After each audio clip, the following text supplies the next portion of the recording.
Hey everyone, my name is Ben Heisch. I am a wedding and elopement photographer based in the Pacific Northwest. And just this last week, I upgraded and got a new set of Leica cameras. I moved from my Leica M240 cameras to these new M10 bodies. I also have a pair of film Leicas here, and I want to just do a quick little sort of like comparison, first impressions kind of thing, because I haven't photographed with the M10s enough to really give a thorough review of sorts. But I feel like when I was trying to look into the M10s, I was really trying to figure out the sizing differences and some of the first overall impressions. And as someone who has photographed with at least 5 or 6 different of the film Leicas, I've used the M9, the M240, and now the M10, a pretty wide range of the Leica system. Thought it would be just an interesting setup to just kind of check out the differences, at least stylistically and size-wise and stuff like that, and then kind of do a more in-depth actual review at a later date. And I know that it's kind of a crazy idea to do kind of a first impressions video of a camera that came out 3 years ago, almost 4 now. But as someone like me who obviously needs to buy multiple copies of the same camera, I find that it's something that I have to wait until the prices drop far enough to, actually consider buying 2 different bodies for. And so I've watched a ton of these videos, and there's a few things that I didn't really realize until I ended up getting these, and so I wanted to cover that. And either way, I think lots of us, like myself, like kind of drooling over Leica videos. So one of the first things you'll obviously notice in comparing the M240 bodies and the M10s is you do have a little bit of a thinner body here on the M10 versus the M240. I would say it's not actually as significant as I was anticipating. Everyone was kind of talking about how, oh my gosh, the M10's finally to the size of a film body, which it is, but I feel like I was anticipating it being a little bit thinner for some reason. And that might actually be because the screen on the back, as is with the M240, the screen actually comes and sits a little bit further off the back than the base plate here. So if you take off the base plate of the M10 and my M2, and yes, I don't have any film in here, so we're gonna be fine. They are actually the same size. They're very, very slightly different, but if you want, you can kind of just put them next to each other and then kind of split them down. And the size is like really similar. I don't know if you can tell. The M10 is like maybe a millimeter longer, but they are like the exact same size. So when you're looking at the actual body, Leica did an amazing job of making these 2 cameras that came out, 60 years apart, really, really work well together.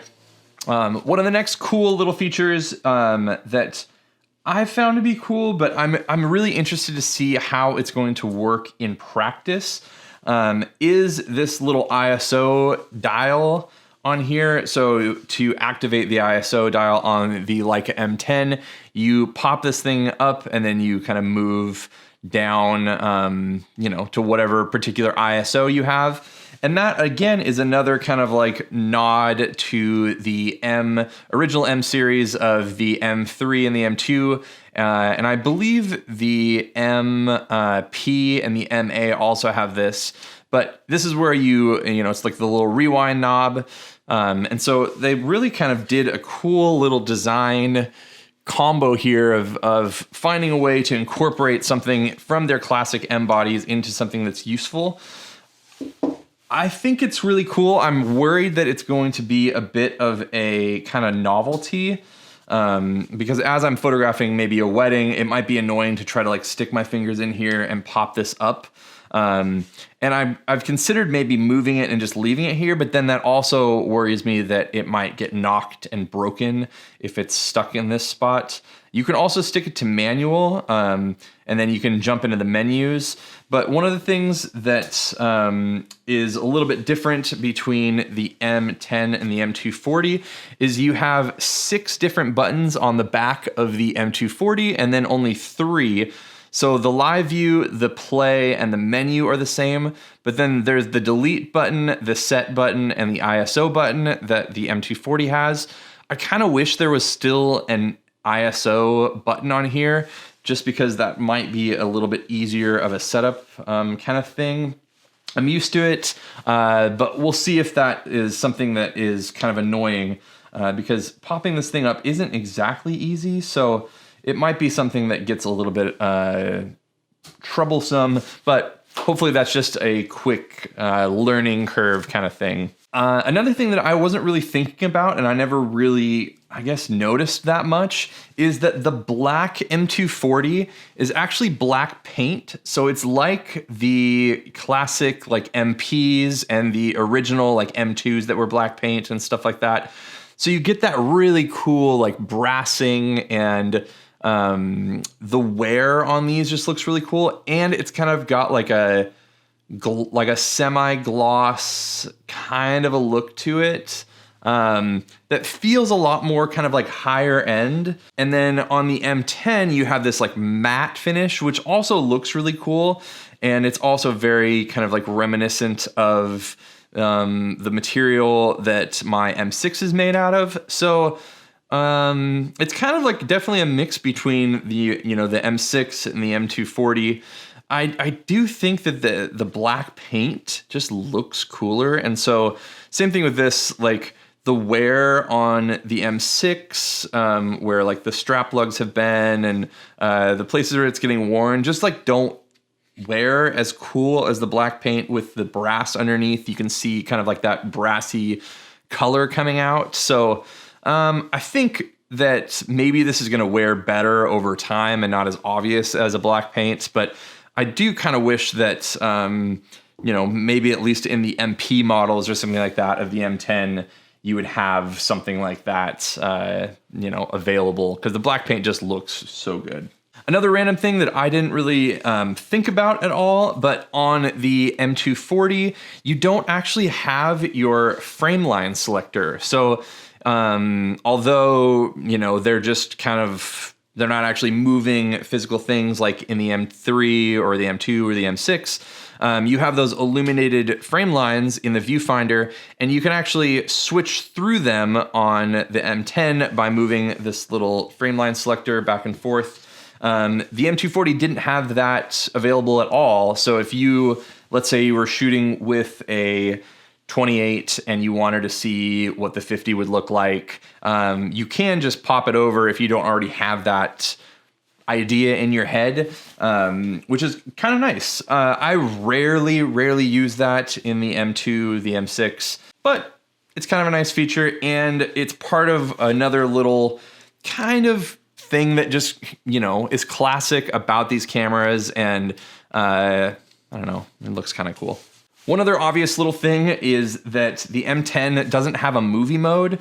The movie mode in the M240 was just so bad. It obviously doesn't have any stabilization, doesn't have any autofocus, any of that kind of stuff anyway.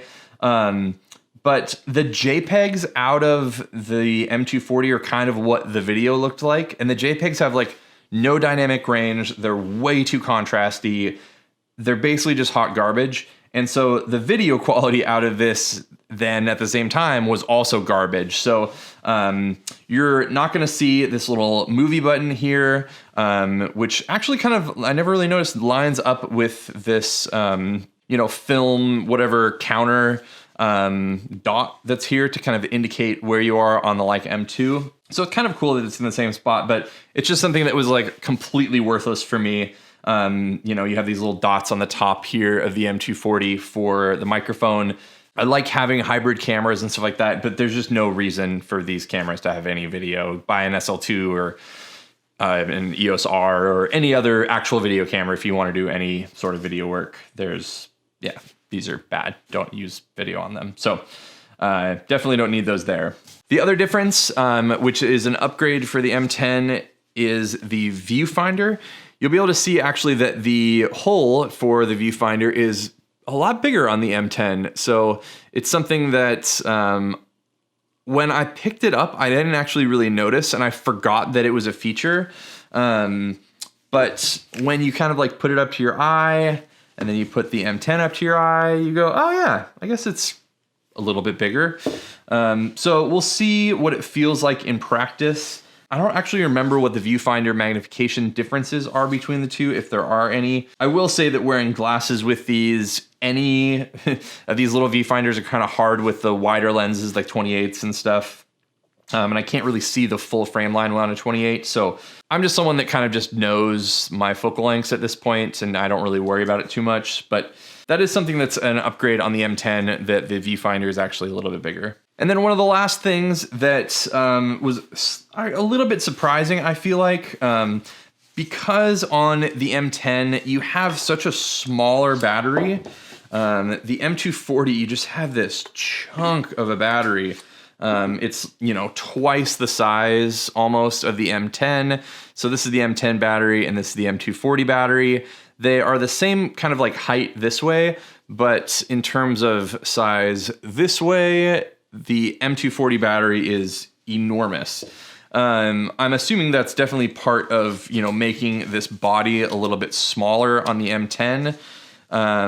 It does worry me a little bit though. I've heard good things about battery life on the M10, but having this massive battery on the M240 definitely made me feel like, you know, the battery life is just incredible on these things because there's no EVF or anything like that. And so most wedding days, I can go through an entire wedding day with one battery. Maybe towards the end, I'll have to switch into another one. So it'll be interesting to see if, you know, how long I can go through a day on one battery, or if I'm going to go through more than two on the M10s. Hopefully not, because these batteries are like $200 a piece. And buying those is just so frustrating to spend that much money on something silly like that. So in that too, what I was getting at originally with kind of battery size is the weight. I was anticipating that because of the much thinner size on the M10, that the M240 would be significantly heavier, but they're not actually that much different in weight. I think the M10 probably weighs a little bit less than the M240. I was feeling like, you know, maybe the M10 will feel a lot lighter, and so it'll be easier to take around and feel more like a personal camera. But the funny thing is too, like, the M6 is like a heavy camera, so it's not like any of these should be lightweight. It's not like pulling up like a Fuji X Pro 3 or something like that. Those things are so light in comparison to these cameras. I feel like every time I hand my Leica to somebody, which is rare because I'm scared to do that, they're always really surprised at how much they weigh. So I was anticipating it being a little bit lighter than it is, and I don't know the actual specs, but I feel like it's not actually that much lighter, even though they made the size to be a lot smaller. So hopefully that was interesting. I feel like I am just still super intrigued by this camera, even though it's a few years old.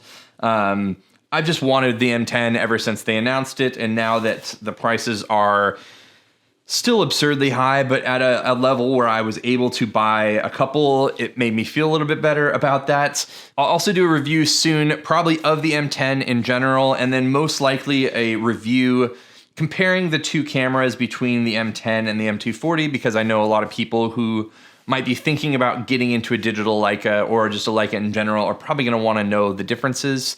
So I'm going to have a couple weddings and cool things coming up that I'll be able to do some testing on these cameras, figure out how they really work, and then I can compare files, dynamic range, low ISO or high ISO performance, all that kind of stuff. So make sure to subscribe if you want to see that video. I have a video on the M6, on the M2, on the 50 Summilux, on the 21 millimeter. I just have a ton of videos planned, and obviously have done a bunch around these.